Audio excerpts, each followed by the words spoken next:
एक बार की बात है, जादूपुर नाम के एक गांव में करतब दिखाती एक औरत एक रेड्डी के लिए गांव में आती है। आइए आइए मेहरबान कदरदान, खाइए रोहड़ा के ताजे ताजे केले। कभी खाए नहीं होंगे ऐसे केले। पीले पीले केले खाइए। ये कहकर रोहड़ा हाथों में 4 केले लिए उन्हें सर्कल में जोर जोर से हवा में उछालती हुई करतब दिखाती है, जिसे देखकर आसपास के सारे बच्चे अपने अपने मम्मी पापा से उस औरत के पास जाने की जिद करने लग जाते हैं। पापा, ऐसा तो सर्कस में बॉल से होता है ना, ये आंटी तो केले से कर रही है। चलिए ना पापा, देखते हैं। रोहड़ा एक पतली सी तार पर चलती हुई केलों से करतब दिखाती है।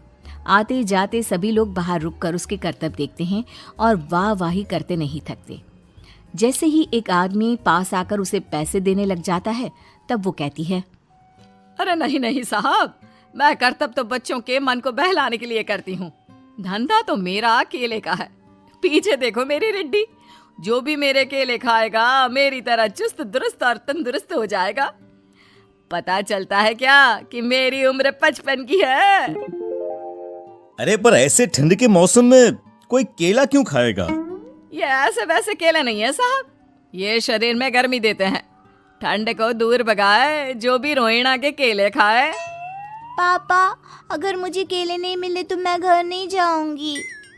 तभी उसके पापा कहते हैं कि बेटा, केले ठंड में कभी गर्मी नहीं देते। ये सब कहने की बातें हैं, सामान बेचने का तरीका है इनका। पर पिंकी नहीं मानती। मैं केले खाऊंगी।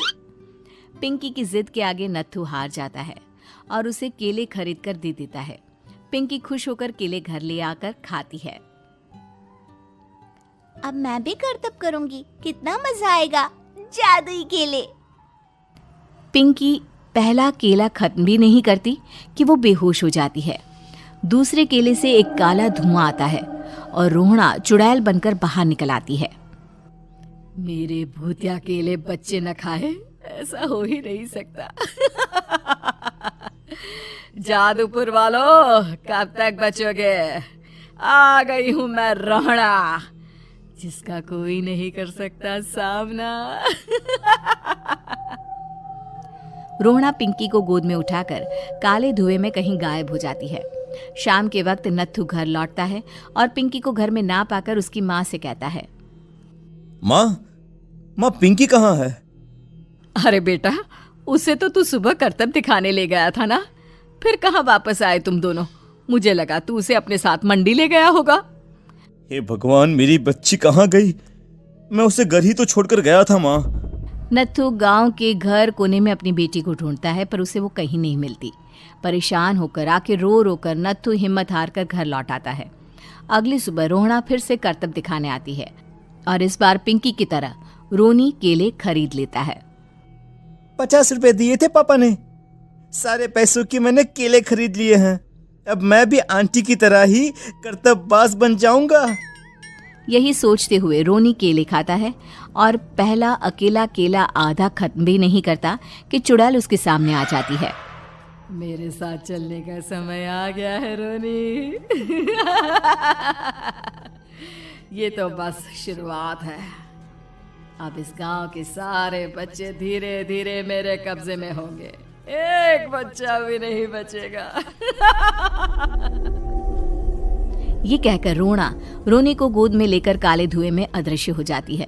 इसके बाद हर रोज गांव में से कोई ना कोई बच्चा गायब होता, पर ऐसा क्यों हो रहा है किसी को भी समझ में नहीं आ पा रहा था। रोज की तरह अपनी बेटी पिंकी की तलाश में नत्थू गांव के एक तालाब के पास बैठा रो रहा था। कहाँ गई मेरी पिंकी? शकुंतला के जाने के बाद एक वही तो मेरा सहारा थी। अरे उसकी आत्मा कोस रही होगी मुझे कि मैं अपनी बच्ची को संभाल भी नहीं पाया। नत्थू ये कहता हुआ रो ही रहा था कि तभी तालाब में से उसे शकुंतला की आवाज सुनाई देती है।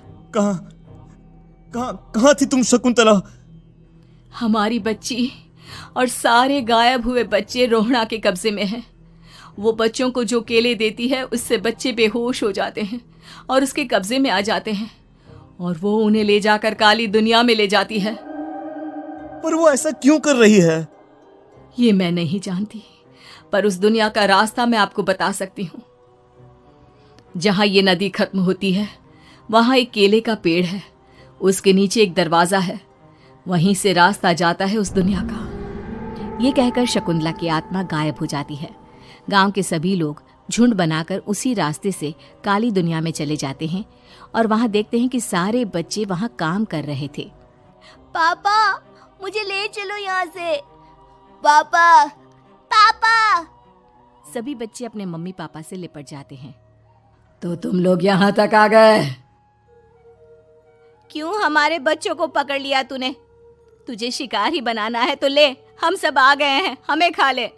नहीं, मुझे बच्चे चाहिए। मेरे बच्चे के बदले तुम लोगों के बच्चे। क्या मतलब? मैं इसी गांव में रहने वाली एक औरत थी। केले की चोरी के इल्जाम में मेरे बेटे को गांव वालों ने इतना मारा कि वो मर गया। उसी दिन मैंने ठान लिया कि गांव वालों का भी वही हाल करूंगी। कुछ दिन बाद बेटे के चले जाने के दुख में मैं भी मर गई और मेरी भटकती आत्मा एक चुड़ैल बन गई। और फिर मैंने बदला लिया तुम सबके बच्चे छीनकर। बर्दाश्त नहीं कर पाए ना, सोचो मुझ पर क्या बीती होगी। हमें माफ कर दो रोना, पता नहीं ये किसकी गलती थी पर हम सभी माफी मांगते हैं। हमारी खुशियां लौटा दो, तुम भी तो एक माँ हो। गांव वालों की बात सुनकर रोना का मन पिघल जाता है और वो बच्चों को छोड़ देती है। उसके बाद काली दुनिया बच्चों के लिए जादुई दुनिया बन जाती है। अब कोई भी कभी भी वहां आ जा सकता था।